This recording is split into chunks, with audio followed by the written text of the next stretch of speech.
Hello, AP Statistics students, and welcome to the College Board virtual instruction for AP Statistics. My name is Luke Wilcox. I am an AP Statistics teacher at East Kentwood High School in Kentwood, Michigan, and it is Thursday, April 23rd. I'd like to start today by saying a big thank you to those teachers and students who wished me a happy birthday. Yesterday was my 41st birthday, and we celebrated in style with a Star Wars themed birthday.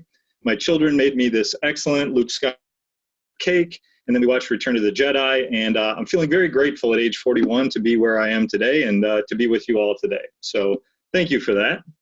We do have a lot lined up for today. We're talking about sampling distributions. So I'd like to go ahead and just jump right into the lesson for today. So checking to make sure we're in the right place. This is AP Statistics. You all know who I am at this point, I hope. A few quick reminders for those that may be here for the first time.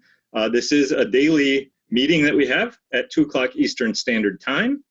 We are reviewing for the AP exam, and we are in this week right here, April 20th through the 24th, where we're covering units 4 and 5 from the College Board CED, which will complete our review of all of the content contained within the CED. Which means that next week, Mr. Murphy and I have some special things planned for you, some general review things that I think are going to be super helpful. And then that final week, we're actually going to give you some practice questions that might look very similar to the questions that you're going to see on your modified AP exam this year. And of course, the big day, the big game, May 22nd, is when you all will be taking your AP Statistics exam for 2020. So a quick note here that all of the lessons that you see on YouTube Live are available to download at statsmedic.com/YouTube. There you just have to know the date and you will be able to find the resources to be able to print those out. And then a final reminder here that if you or another student that you know is in need of a device or internet access in order to be able to take that AP exam at home on May 22nd, the College Board wants to make sure that you have that. So if you just go to cb.org/tech, there's a form that you can fill out and they will make sure that you are taken care of. All right, so let's take a look at the homework from the previous lesson. This is the assignment that you got from Mr. Murphy yesterday, and it's a good lead-in into some of the stuff that we're going to talk about today. So here's what it says. A company sells concrete in batches of 5 cubic yards. The probability distribution of X, the number of cubic yards sold in a single order for concrete for this company, is shown in the table below. So we see there are only a certain number of values possible for X, which would be 10, 15, 20, 25, and 30. And then we see those respective probabilities for each one of those values for the random variable X. Okay, the rest of the question says, expected value of the probability distribution of X is 19.25. Okay, so what they're giving us there when they say expected value is they're giving us the mean of that value. And then they're also giving us the standard deviation of X. There is a fixed cost to deliver the concrete. The profit Y in dollars for a particular order can be described by Y equals 75X minus 100. What is the standard deviation of Y? Okay, very important here. The relationship that they've given us for Y is that Y is equal to 75X minus 100. Now let's think about how the distribution of Y is going to compare to the distribution of X. Well, really there's two things that we're doing to that X value in order to turn it into a Y value. The first step is to take that X value and multiply by 75. So we could take each one of these X values and multiply by 75. And what we want to know is what is that going to do to the standard deviation? Well, if you take a list of numbers and you multiply them all by 75, sure enough, that's going to multiply the standard deviation by 75. So we know in order to get the standard deviation of Y, we're going to have to take 75 times the standard deviation of X. But now we need to consider the next step here, which is to subtract 100. Well, here's the deal. If you subtract 100 from all of the values in a list, all you're really doing there is shifting the distribution 100 units down.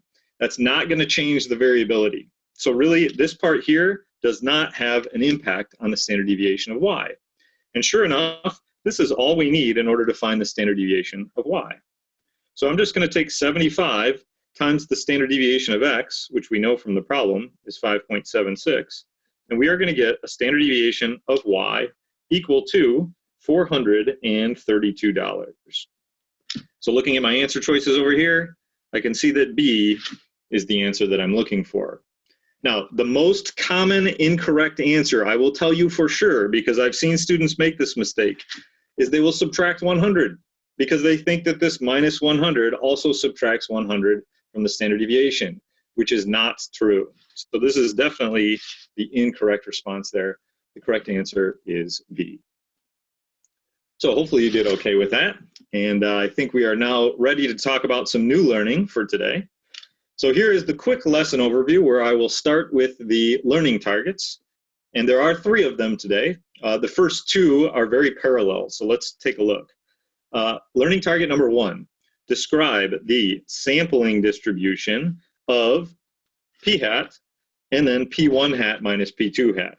So this first learning target is all about proportions, and it's about sampling distributions for proportions. Now look at the second learning target. Once again, sampling distribution, but this time x bar and x1 bar minus x2 bar. So this learning target is all about sampling distributions for means. And then sort of a sub-learning target underneath that is to understand the central limit theorem, which is going to relate back to the sampling distribution for means. So let's go ahead and jump right in on this one. Okay, page 1 of the activity here today.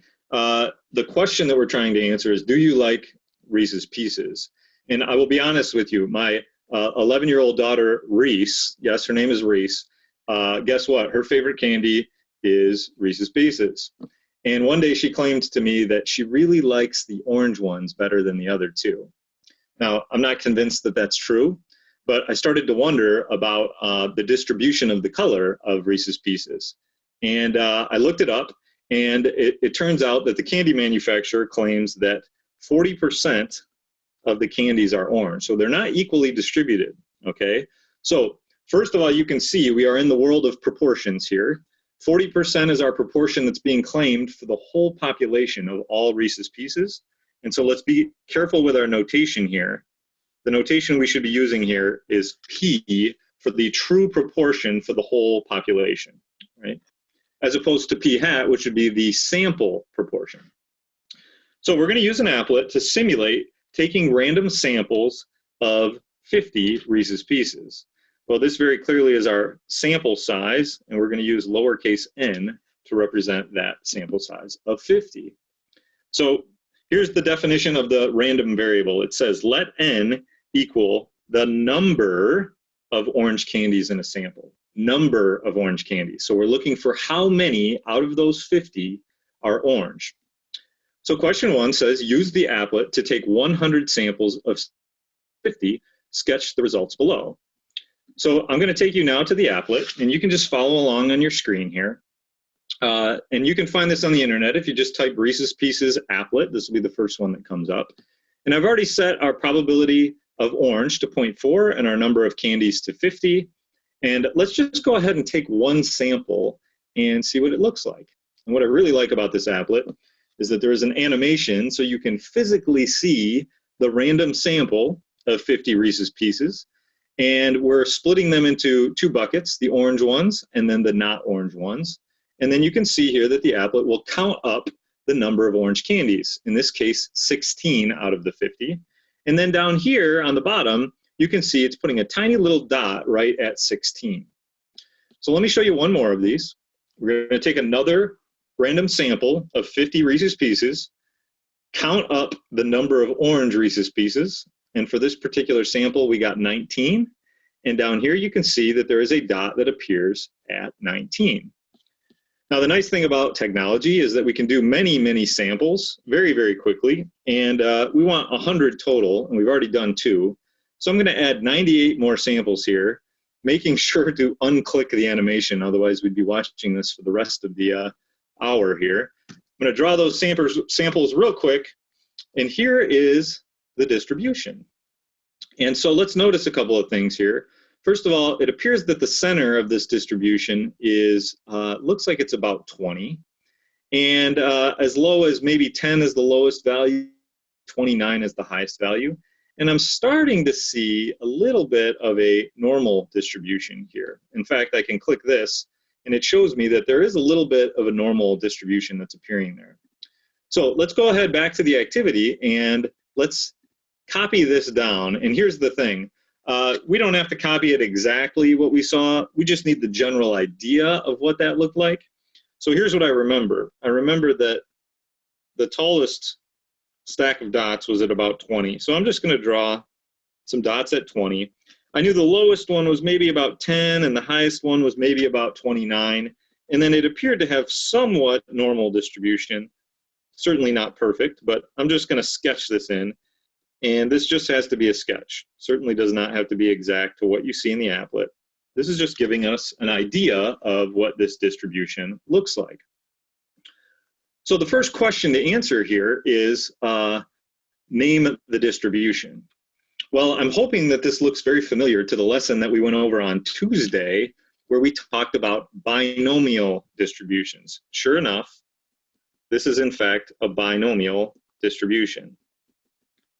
And just as a quick review, to make sure that this is a binomial distribution, there are 4 conditions that need to be checked. And we remember that with the acronym BINS.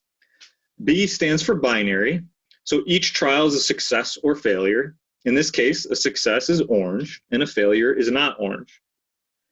I stands for independent. Well, we have a random sample, so each trial should be independent.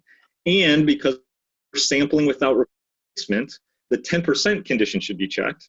And certainly 50 is less than 10% of all Reese's Pieces. So I'm going to say the independent condition is met.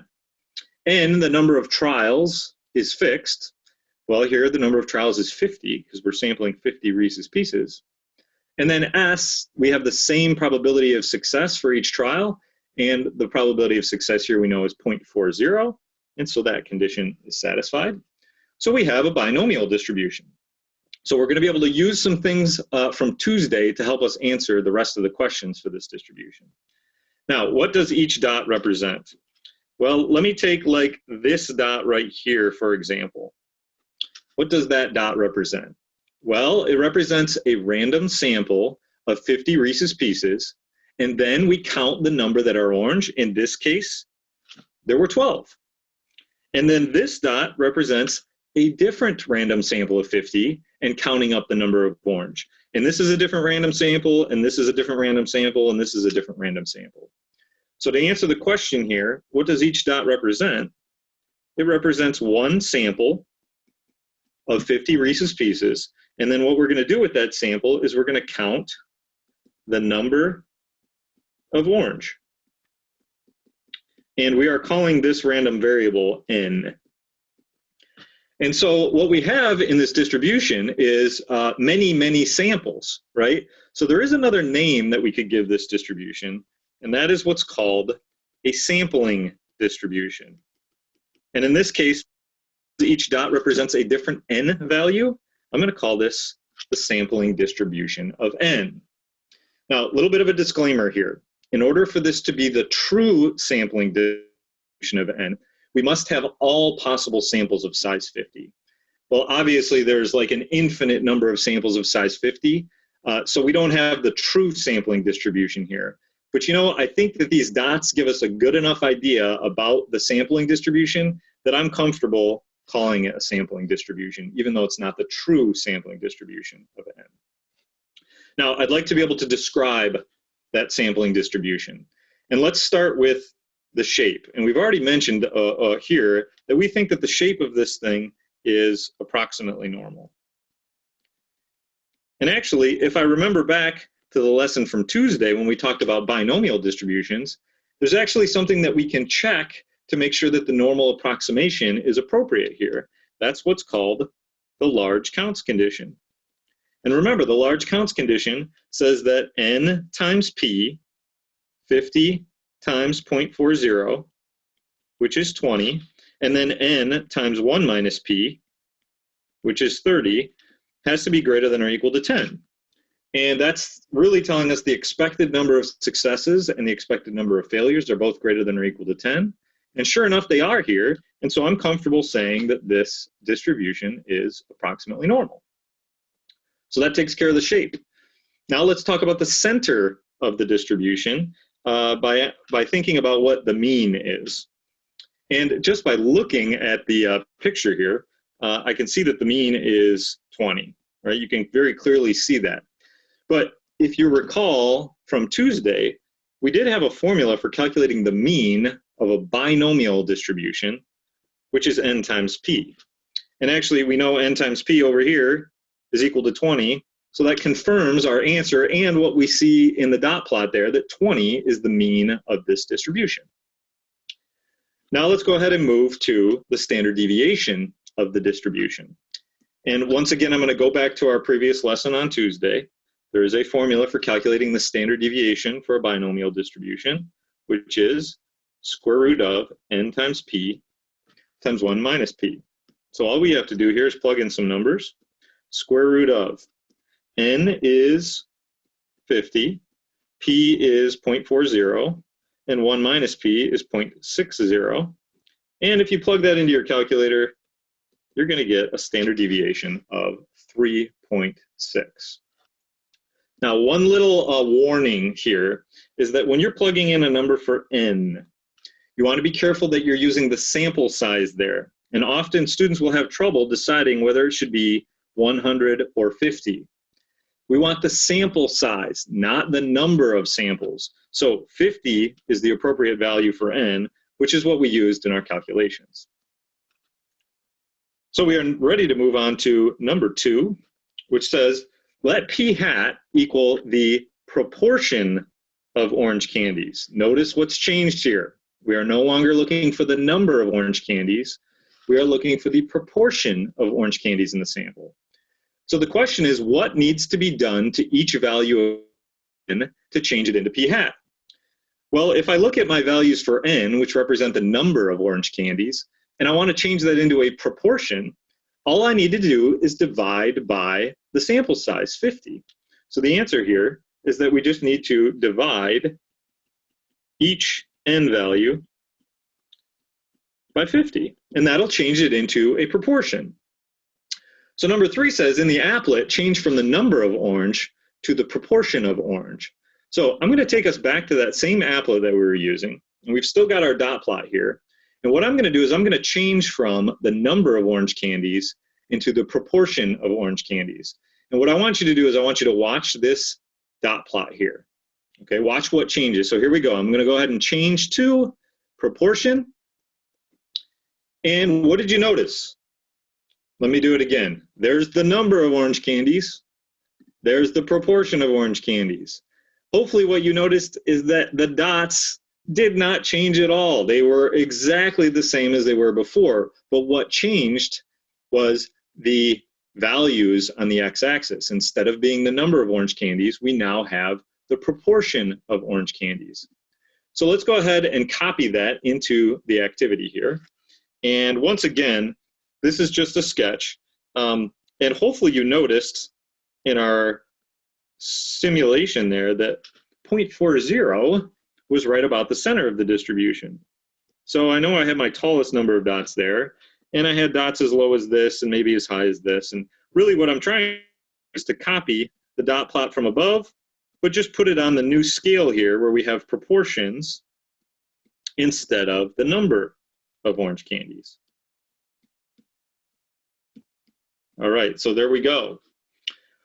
So before we name the distribution, I actually want to think about this question first. Okay, what does each dot represent? So let's take, say, this dot, for example. Well, that is a random sample of 50 Reese's Pieces and the proportion of orange calculated from that sample. And this is a different random sample of 50 and the proportion calculated from that sample. And this is a different sample, and this is a different sample, and this is a different sample. So we're going to say here each dot represents one sample. And then what we're going to do with that sample is we're going to calculate the proportion of orange. And being careful with our notation here, because it's a sample proportion, that would be p hat. So Over here, each dot represents a different sample and the proportion calculated from that sample. So we can call this distribution the sampling distribution of p hat. Remembering that it's not the true sampling distribution because we don't have all possible samples of size 50. So that is the name of the distribution. This is what's called the sampling distribution of p hat. Now let's see if we can go ahead and describe that distribution. And I'm going to start once again with the shape. And of course, the shape is exactly the same as the shape of the one above it because it's the same distribution, just a different scale. So of course, I can say that this is approximately normal.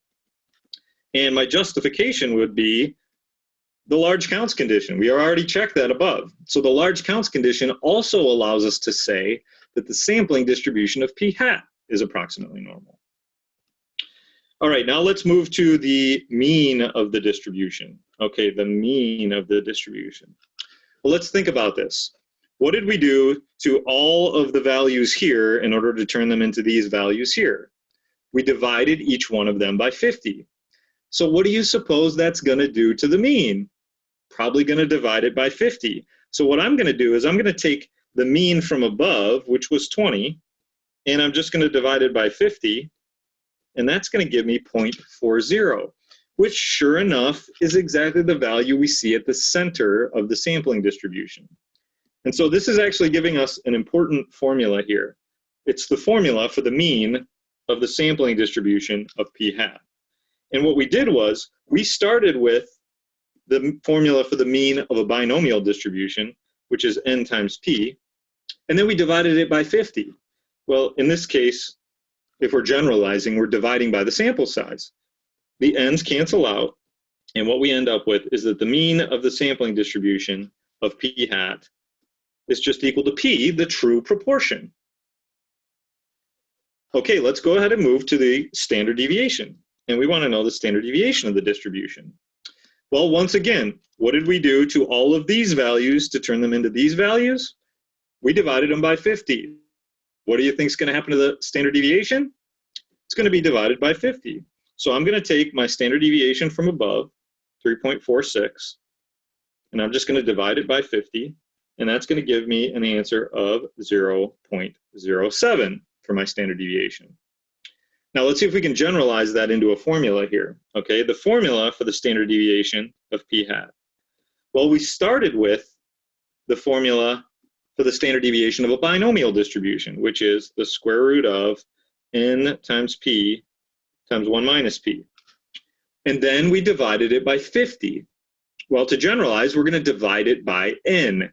And instead of dividing by n, I'm just going to put a 1 over n out in front of it, which is the same as dividing by n. Now here we're going to have to use a little trick from our algebra class, which is to take this 1 over n and put it inside the square root. Now when it goes inside the square root, it becomes 1 squared over n squared, or just 1 over n squared. And then we still have n times p times 1 minus p. Well, we can do a little simplifying here. One of these n's down here is going to cancel with this n. And look, we are left with a formula now for the standard deviation of p hat. It is the square root of p, 1 minus p on the top, and then n on the bottom. So this is the formula for the standard deviation of the sampling distribution of p hat. Okay, we've got one final question here, and here's what it says. Suppose that we took an SRS of 50 Reese's Pieces and calculated the proportion that are orange, and an independent SRS of 100 Skittles and calculated the proportion that are orange. Describe the sampling distribution of P1 hat minus P2 hat. So look, now we have two samples. So this 50 is the sample size of the Reese's Pieces. I'm going to call that N1 because that's our first sample. 100 is the second sample. I'm going to call that N2. And then we've got sample proportions for each one of those. And we want to be able to describe the sampling distribution of the difference between these two sample proportions. Well, let's go ahead and handle this like we do anytime we describe a distribution. Let's start with the shape. And sure enough, it turns out that this shape Well, you can check to see if it's going to be approximately normal in the same way that we did up above, but we have to do it for both sampling distributions. So that means that N1 P1 and N1 1 minus P1 for the sample of Reese's Pieces has to be greater than or equal to 10. But we also have to check it for the second sample, N2 P2 and N2 1 minus P2 have to be greater than or equal to 10. If all four of those are true, we can say this sampling distribution is approximately normal. Okay, next we're going to move to the center of this sampling distribution. And then in the end here, we will also get to the variability.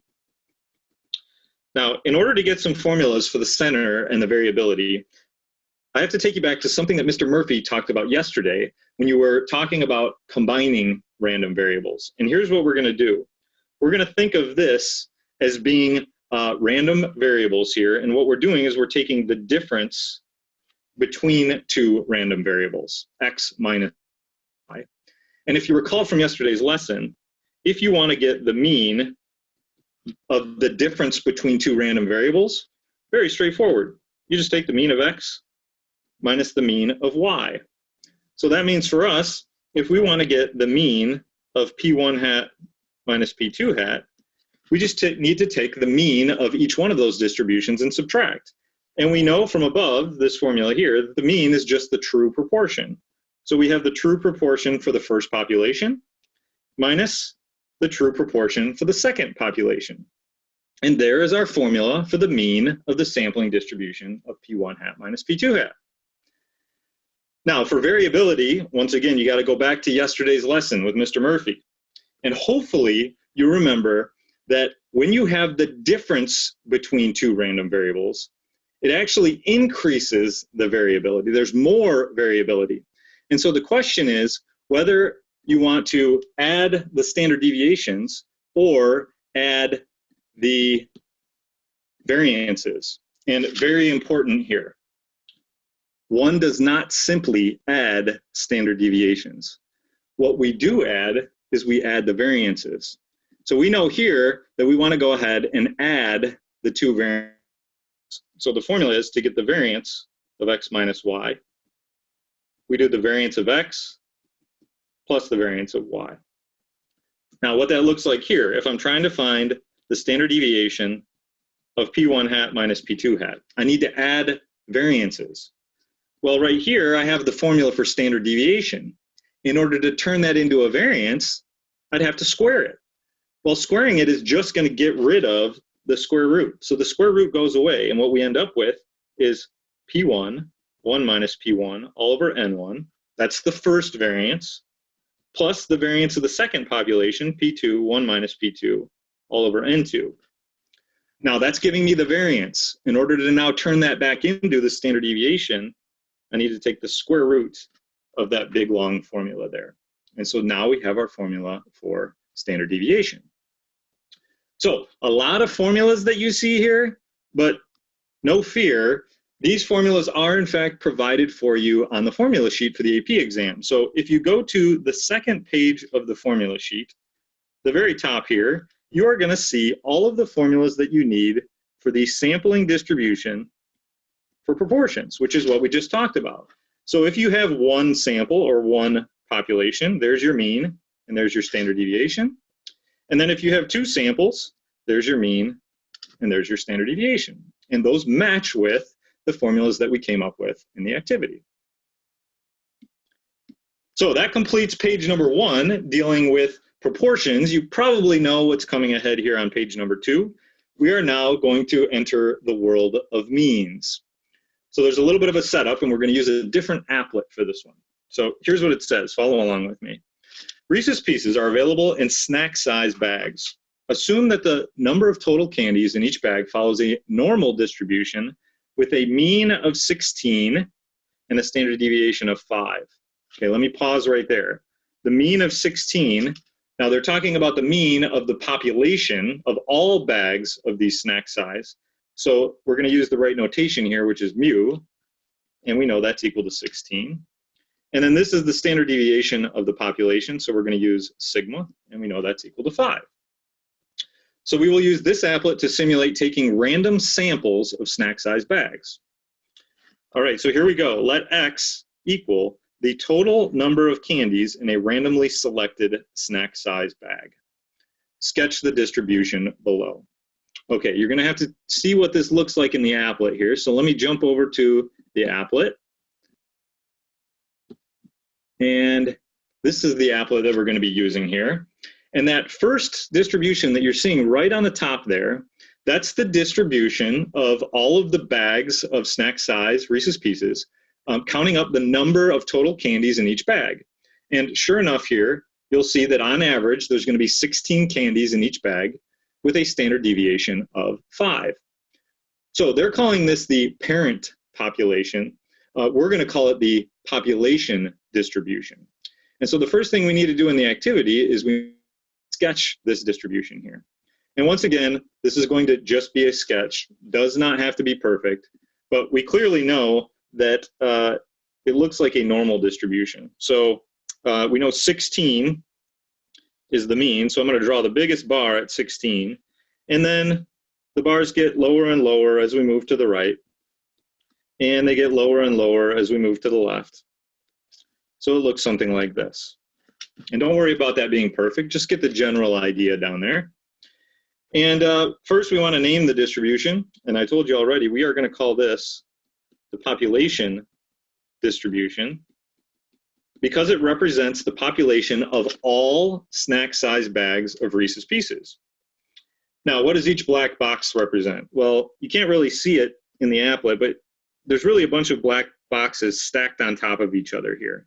And the idea is that, say, this black box right here represents one bag, one snack-sized bag of Reese's Pieces with maybe 14 total candies in it. And this one has 20 candies in it, and this one has 25 candies in it.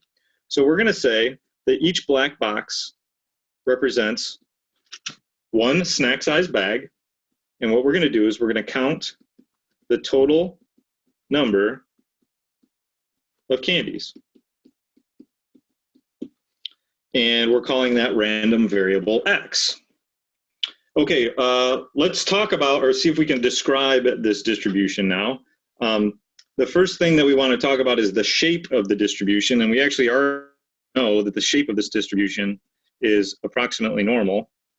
And the reason I know that, if you look above, they actually tell you this right in the problem. So I'm going to say that this is given in the question.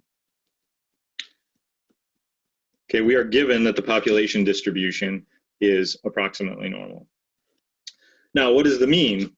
Well, we can see here by the picture that the mean is 16, but we also knew that the mean is 16 because that was given in the problem. So let's identify the mean here as being 16. And what's the standard deviation? Well, that's also given to us in the problem. We know the standard deviation of the population is 5. Okay, so now let's move down to the next part where it says let x bar equal the mean number of candies from a random sample of 5 snack-sized bags. So we are going to take a sample of 5 snack-sized bags, count the number of candies in each one, and find the average from those 5 bags. So it says use the applet to take 10,000 samples of size 5. Well, let me jump back to the applet here, and let's see if we can take a bunch of samples here. So we want to start out with a normal distribution here. And I'm going to go ahead and click animated here and notice what happens. We've got a sample of 1, 2, 3, 4, 5 bags of Reese's Pieces. And then this blue box represents the average number of candies for those 5 bags. Let me show you another one. Here is a different random sample of 5 and the mean calculated from that sample. And this is a different random sample of 5 and the mean calculated from that sample. And what I can do is I can do this over and over and over again 10,000 times, each time taking a sample of 5 and then dropping down the mean from that sample of 5. And so this is the new distribution that we want to look at. And the first thing that you'll notice is it does look like it's approximately normal, just like the population distribution. But very clearly, it has a lower variability there. So let's take some of those ideas back to the activity now. And the first thing we want to do is to just sketch a picture. Now, it still appeared to have a mean around 16, and so my tallest bar is going to be there. But it had a lower variability, so I'm going to make this distribution much skinnier than the one above it. Right? Definitely had a lower variability than the population distribution. So let's go ahead and answer some questions about this. The first one, I'm going to actually start here. What does each blue box represent? Well, let's say we look at this one blue box right here. That box represents a random sample of 5 bags and the mean number of candies calculated from that sample. And this is a different random sample of 5 and the mean calculated from that sample. And this is a different sample, and this is a different sample, and this is a different sample. So what does each dot or blue box represent? Represents one sample. And then from that sample, we're going to calculate the mean number of candies. And the correct notation here for the mean number of candies from the sample is X bar. So what we have over here are many samples of size 5 and a mean calculated from each one of those samples. And so sure enough, we can call this a sampling distribution. Okay, once again, it's not the true sampling distribution, but I'm comfortable labeling it as such. So to name the distribution, we're going to call this the sampling distribution of X bar. Now let's see if we can describe that distribution. And I'm going to start with the shape. And we noticed right away the shape was also approximately normal. And if I had to justify that, I would say because the population distribution is approximately normal, which we were told in the problem. Now, what is the mean of the distribution? Well, you can tell just by looking at it that the mean is 16, just like the mean of the population distribution. And so we actually have an important formula here, which is the formula for the mean of the sampling distribution of X bar, which is just equal to the mean of the population, mu. Now, when we move down to standard deviation here, we know the standard deviation of the population distribution is 5. And very clearly, the variability has decreased, right? So we want a number less than 5. So it might make sense to divide by something. And it seems reasonable that the sample size has something to do with it. The bigger the sample size, the lower the variability. So you might think that we would want to divide that by the sample size. Well, it turns out that it's actually divided by the square root of the sample size. And that has to do with that whole business about adding variances. But that's going to give us the correct value for the standard deviation here, which is 2.24. And so the formula, if we generalize this, for the standard deviation of X bar is to just take the standard deviation of the population and divide it by the square root of n. All right, now let's move on to number 7. It says change the parent population to be skewed instead of a normal distribution. All right, so I'm going to go back to the applet now, and I'm going to change the parent population. Instead of being a normal distribution, let's say that it were skewed, and you can see here, skewed to the right. Now, first, let's just acknowledge that this would be unfortunate because now the average number of candies you're getting in a bag of Reese's Pieces is only 8. Okay, a little bit unfortunate. So let's see what happens when we take samples of size 5. So once again, sample of 5, find the mean, drop it down, right? I'm going to do that 10,000 times real quick. And what do you notice? Well, definitely less variability, but I still think I see a little bit of a skew to the right on this one, okay? Now let's see what happens when we increase the sample size. So down here, I'm going to change my sample size to 25, and it's going to do 2 different distributions for me. The first one is samples of size 5. The second one is samples of size 25. And what do you notice down here? Well, once again, less variable because our sample size went up, but also it's starting to look like it's approximately normal. So the amazing thing here is that even though the parent population is skewed to the right, the sampling distribution is approximately normal, if your sample size is big enough. So let's go ahead and capture those thoughts in the activity here. All right, number 7, samples of size 5, describe the shape of the sampling distribution. Well, for the first one, the samples of size 5, it was still a little bit skewed right. So I'm going to say slightly skewed right. But the amazing thing was when we jumped down to samples of size 25, the sampling distribution appeared to be approximately normal.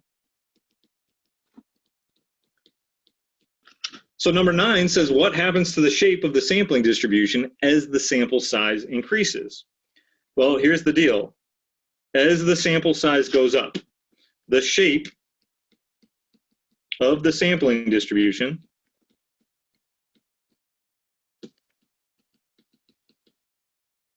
becomes closer to a normal distribution.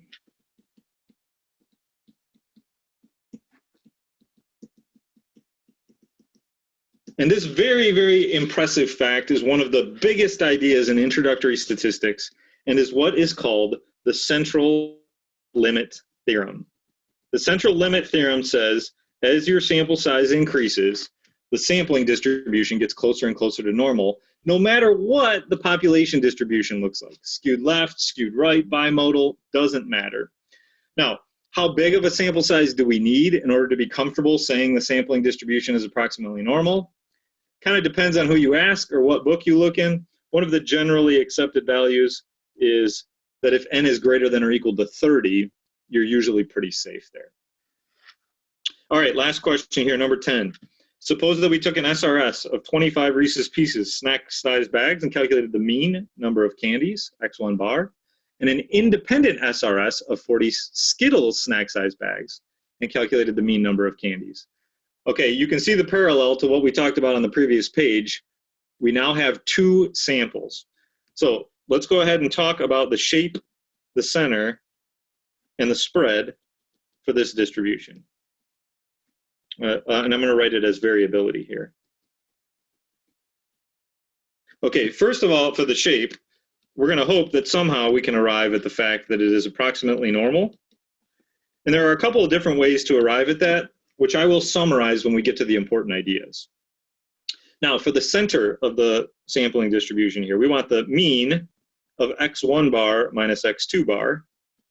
And really, we just need to take the mean of the first distribution minus the mean of the second distribution. And we know up here that the mean is just mu. So it's just going to be the mean of the first population minus the mean of the second population. Now, for the standard deviation of X1 bar minus X2 bar, you might think that you need to subtract standard deviations, but we know that the variability increases, so we need to add. But remember, one does not simply add standard deviations, we have to add the variances. So I need to take this and turn it into a variance by squaring it. So that's going to give me sigma 1 squared over n, because this square root is going to go away. And then I need to add the variance of the second distribution. This should be 1, this should be 2. Now that gives me the variance. In order to turn it back into standard deviation, I just need to take the square root of that whole thing. Now, once again, a lot of formulas there, but the nice thing is that on your formula sheet here, the next thing you see is sampling distributions for means. If you have 1 sample, there are your formulas. If you have 2 samples, there are your formulas there. So let's see if we can go ahead and summarize our learning from today's lesson. So here's how I'm going to organize the important ideas. Of course, this is all about sampling distributions, but there are 2 different worlds in the sampling distributions. There is the world of proportions, and there is the world of means. And what I'd like to do here is to compare how those 2 sampling distributions look in terms of 3 very important things: the shape, the center, and the variability. So let's start with the shape of the sampling distribution for a proportion. And we decided that hopefully we can arrive at the fact that it is approximately normal. And the way that we check that is by using the large counts condition, just like we did for the binomial distribution, which says that n times p is greater than or equal to 10, and n times 1 minus p is greater than or equal to 10. Now for the sampling distribution of the mean, once again, we would like to arrive at the fact that that sampling distribution is approximately normal. But we have a couple of different ways that we can arrive at this. The easiest way, and the way we used in the activity, is that we were given in the problem that the population distribution is normal. So of course, if the population distribution is normal, then the sampling distribution is approximately normal. The second way, which we arrived at the end of the activity, is using this idea of the central limit theorem, that if your sample size is large enough, so I'm going to say here, sample size is large, and for most textbooks that's n greater than or equal to 30, then by the central limit theorem, CLT, we know the sampling distribution is approximately normal. Now there is a third special case where you don't know anything about the population distribution and your sample size isn't big enough, or less than 30. In that case, you need to make a graph of your sample data, a dot plot, a histogram, a box plot. And what you'd like to see is that the sample data show no strong skew or outliers, which would mean that it's reasonable to assume that that sample came from a population distribution, which is approximately normal, which then allows us to say the sampling distribution of X bar is approximately normal. Okay, now let's move to the center. This one will go pretty quickly. The center of the sampling distribution for p hat is just the true parameter, the true proportion of the population. Over here for means, the mean of the sampling distribution of X bar is just equal to the true mean of the population mu. And then finally, let's write our formula for standard deviation as a measure of variability. Standard deviation of p hat, which we arrived at in the activity, is the square root of p 1 minus p all over n, which we derived from the binomial distribution formula for standard deviation. And then over here for means, the mean of X bar is equal to sigma over the square root of n. Now, I've just given you the formulas for one sample. We did also derive the formulas for two sample. I'm not going to put those into the important ideas. You can always look those up in the formula sheet for the AP exam. Now, we have a homework question for you here. It is a multiple choice. If you could try that before tomorrow's lesson. I will be with you once again tomorrow. Tomorrow is going to be FRQ Friday, which means I'm going to bring 3 of my favorite FRQs. And we're going to go through how to look at a model solution, but also the rubrics that are used to grade those. So I certainly hope that you'll be with me again tomorrow, and have a good evening.